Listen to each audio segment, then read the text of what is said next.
Well, thanks so much for having me. It's wonderful to be back. And let me just start with the invocation that we heard from Jim. Beautiful, compelling, from the heart. Probably the most important message that we're going to hear today. You can almost adjourn the meeting after that one, because that's the way everybody feels about the efforts, the commitment, this part of the country, and calling on the Lord to help in so many different ways. But that's the heart of the people in this community, and it's so wonderful to be back with you. I was at last year's meeting, and I was just reviewing the minutes that were published, and you have those, and it said, Barrasso discussed current issues impacting consumers, including affordable energy and resources, and I'm going to just do that briefly today. The reason I say briefly is because a couple of years ago, the minutes reflected a survey that was done of all the people that had come to this PRE Corp meeting. I think it was the time we were in Buffalo, and the minutes reflected that the lunch was very good and the speeches were all too long. Thanks for being here for the health fair ahead of time. You know, as a doctor, I was a medical director of the Wyoming Health Fairs for a number of years, and it's a way to provide low-cost health screening for people all around the state. So I hope you've taken advantage of that. Look through the Treasurer's report that shows solid financial position, and that despite challenges, PRE Corp provides the best value and service. But specifically, Brian, the CEO, his report, the cost of wholesale power will increase in 2025. And you have a mission, and the mission is to provide available, affordable, safe, reliable power for people in all of these counties and communities. And it gets real challenging when the President of the United States tells his Environmental Protection Agency, and I think your dad, JW, used to refer to the EPA as, what did he call it? The evil empire. And the President has told the EPA to prioritize climate over energy that's affordable, available, and reliable, which makes the job that we're trying to do here almost mission impossible. But that's the fight that we're in. And to me, we need energy security, economic strength, and environmental stewardship. Those are the 3 E's. And nobody does it better than Wyoming. We have the best workers, we have the best commitment to our own environment, the best stewards of the land. We need all of the energy for the economic strength and for the energy security for our nation. And that's what we're doing today. And we all want to make energy as clean as we can, as fast as we can, which is, I remind them, in Washington, without raising costs for American families.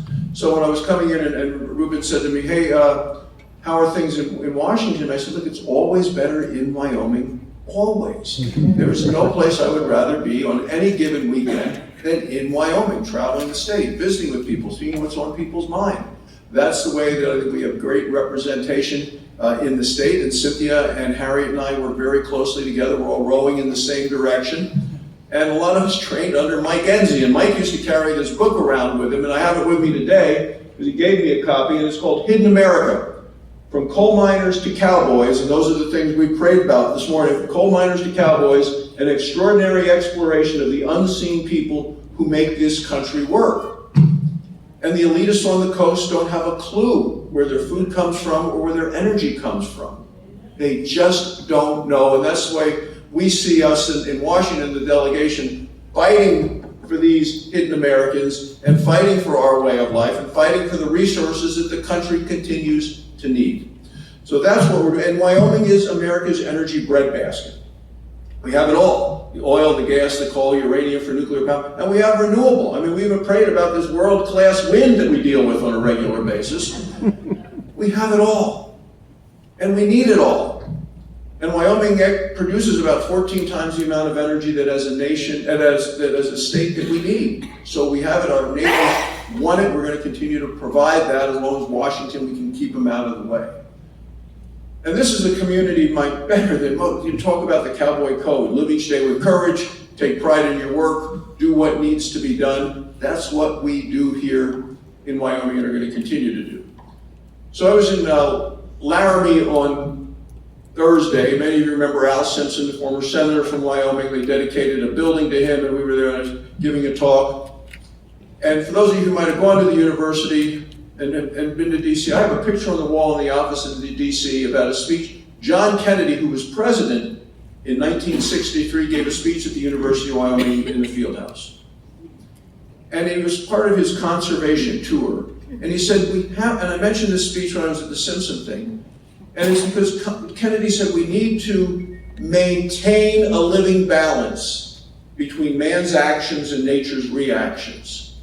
He's talking about maintaining the balance. We got an administration now who just wants to keep it all in the ground, doesn't want us to take the coal out of the ground, doesn't want us the oil, doesn't want us the gas. How are you going to have affordable, available, reliable energy unless we're using the resources that God has blessed us with in this state and in this country?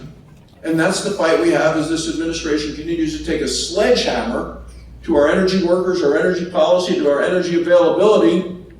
And you know, they've taken this sledgehammer repeatedly and done anything for the climate. I mean, they're doing all this punishment to our country and doing nothing to actually help in the long term. So I'm reluctant to do this, but when the other side says something that I agree with it, I actually bring it along. And as ranking member of the Energy Committee, I got to see what everybody's saying. So I don't even hold it up. The guy from Newcastle is going to take a picture of me holding up a copy of the New York Times. I don't want to do that. But there you are, right? But I do. Okay, he doesn't have his camera up. This is the freaking New York Times. And what it says is, energy appetite in U.S. endangers goals on climate. We need all the energy. They go on to admit it. The demands for energy continue to go up. They say within 5 years from now, we're going to need enough more energy to be like adding a whole new California to the grid. And they can't do it with windmills and solar panels. Like, we need base power.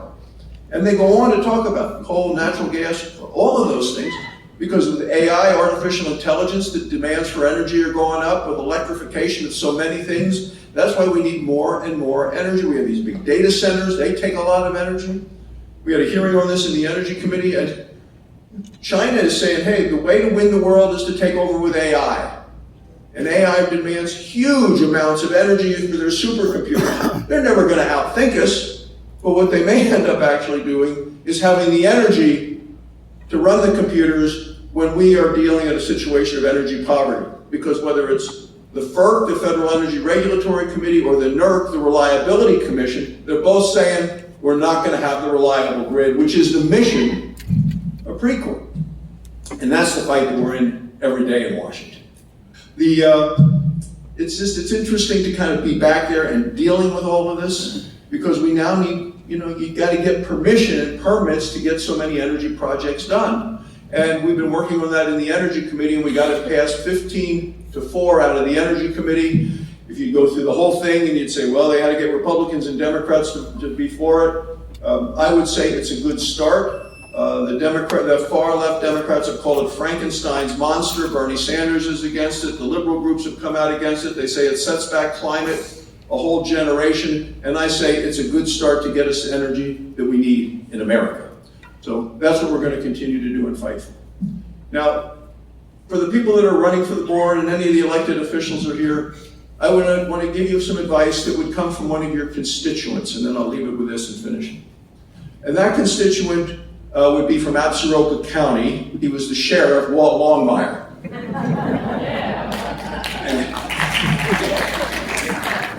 And one of the early books of Walt Longmire, he is talking in Upton County about being an elected official in that part of the state. And he said, well, your job as an elected official in Wyoming is to listen to the people, to understand their problems, and to try to help them. And then he said, even if they're batshit crazy. Thanks for letting me join you today. Wonderful to be with you. Thank you.